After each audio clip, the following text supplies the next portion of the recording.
always forget to talk when I'm working on things, so I'm gonna try a voiceover here. I'm gonna pull this transmission apart. There's nothing wrong with it, but I need to check the clutches and inspect the band and fix any of that. So the first thing I do is try my Milwaukee stubby T50 plus socket. Isn't happening. Bring out the torch, start heating them up. Granted, I didn't heat this one very long, but I did heat it. Try the Milwaukee again. And nothing.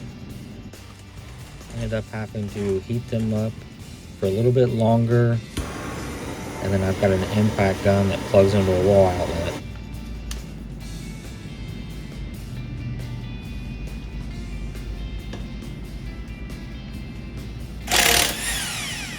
Started making progress here.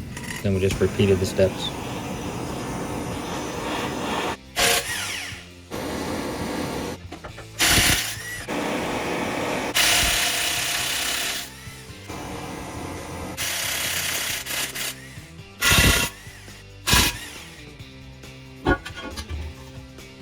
Alright,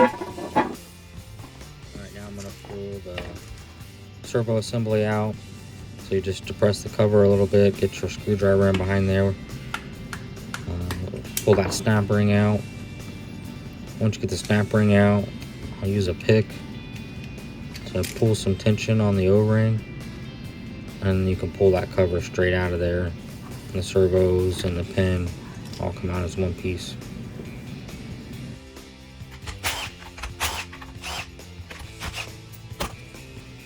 Before that front pump comes off, you have to take the O-ring off the input shaft. That pump will not slide over it.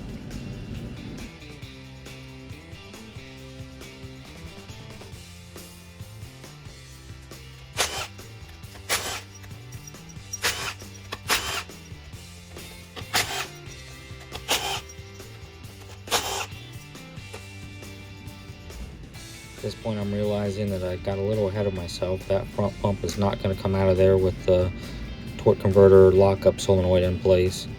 So I'm going to go ahead and remove the valve body and all the electronics, and then I'll be able to slide the pump out of there.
Well, good thing I took this thing apart because, one, I don't know what the scoring is. I'm gonna have to research that.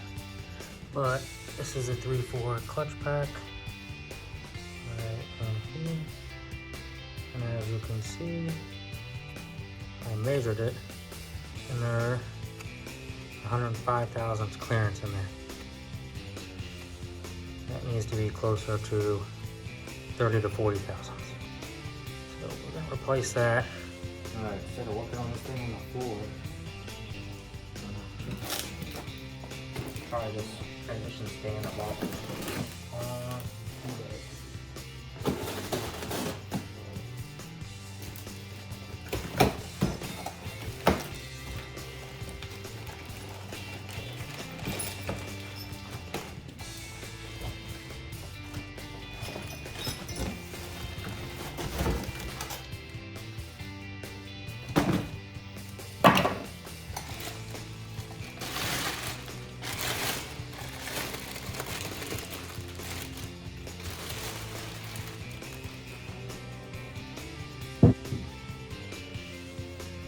It.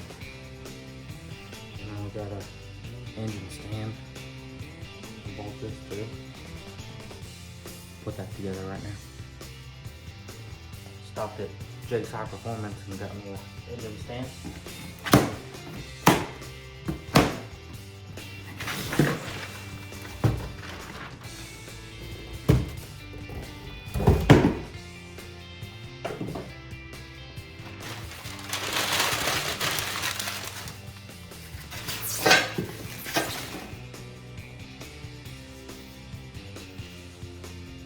Hopefully,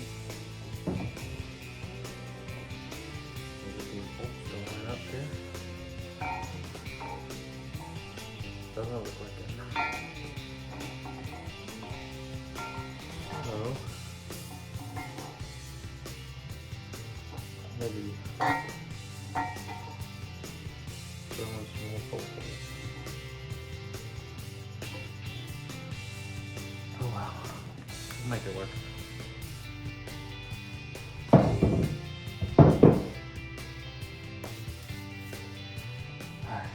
Put this in together now. Just like that, we have a stand. Now, I'll be able to work on it. I'm gonna change the sun shell with aftermarket Beast style, so we'll pull that out, take a look and see what it looks like.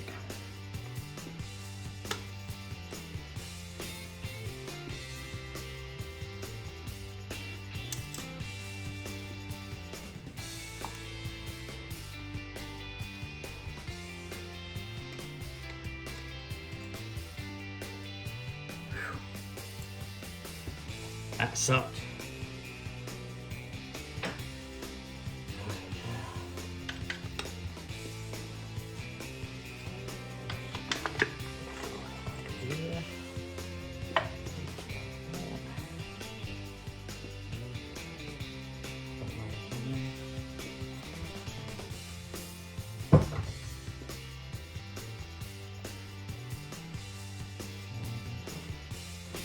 Now we grab the sun shell out.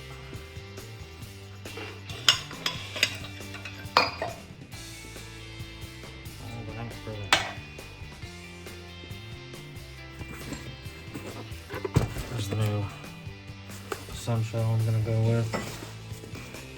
I think it's just a replica version of the Beast sun shell.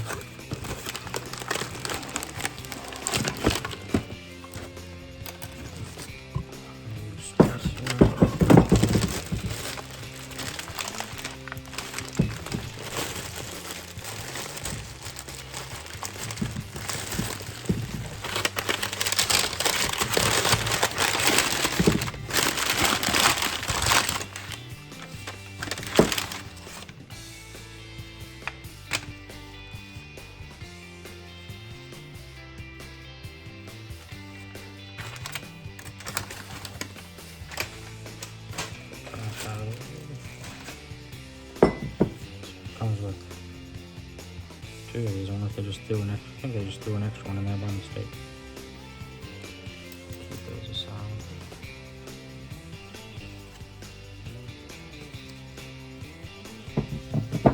So in comparison to the stock one,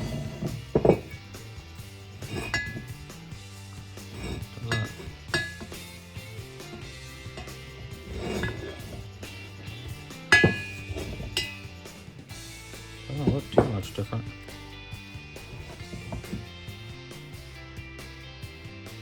Oh, you can really tell the thickness here is a lot thicker. And it feels like it's got more material here where it connects. So that should be a pretty good upgrade. Weight-wise, it's definitely heavier for sure. It's probably not a good thing, but it is what it is at this point. Got your sun shell in there.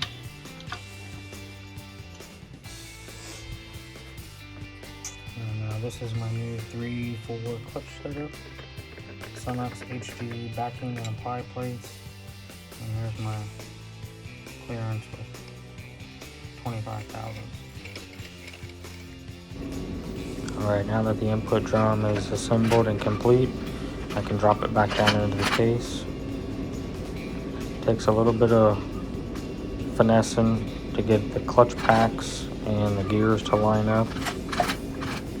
Just have to take your time with it.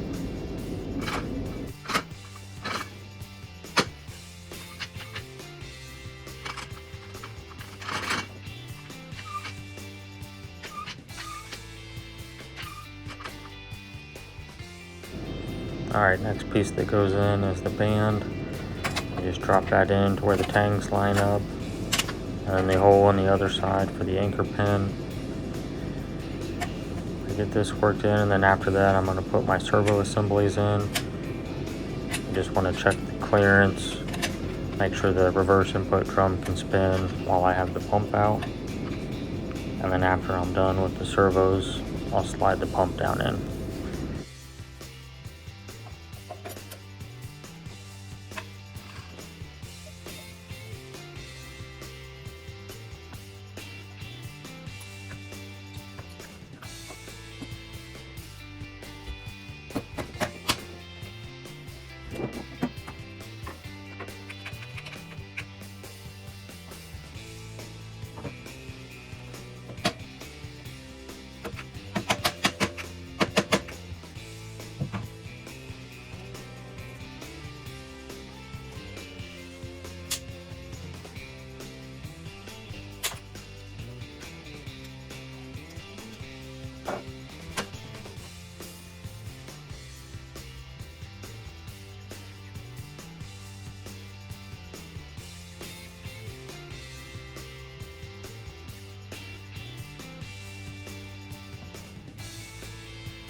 Alright, now we just gotta do the valve body.